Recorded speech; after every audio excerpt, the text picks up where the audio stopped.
Inqala mill-qabar il-katavru ta' Mario Camilleri magħruf bħala l-imnieħru li nstab mejjed falqa fil-qajjenza flimkien ma' ibnu Mario Jr. Mario Camilleri ta' 51 sena u ibnu ta' 21 sena indifnu nhar is-Sibt filgħodu wara funeral doppju. Iż-żewġ kadavri tagħhom instabu fil-lejl ta' bejn il-ġimgħa u s-Sibt fl-istess post fejn il-pulizija sabu wkoll fdalijiet oħra illi jemmnu li huma ta' Matthew Zara. F'konferenza tal-aħbarijiet l-assistent kummissarju tal-Pulizija Pier Calleja qal li l-Pulizija għandha dikjarazzjoni li Camilleri, magħruf bħala l-imnieħru, inqatel btir ta' arma tan-nar. Hemm dikjarazzjonijiet illi juru jew jindikaw illi Mario Camilleri miet kawża ta' tiri ta' arma tan-nar.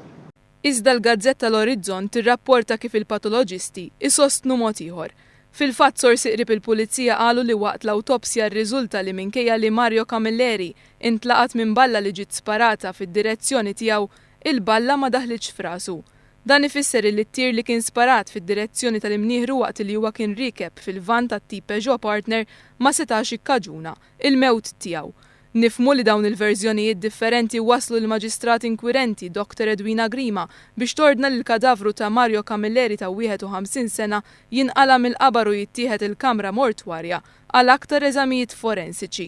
Il-Gazzetta l-Orizzont tajt li l-mewt tal-imnieħru setat kienet ikkaġunata minn attakk tal-qalb biss il-Pulizija naqsu milli jikkonfermaw din l-ipotezi waqt li jenfasizzaw fuq is-segretezza tal-proċeduri.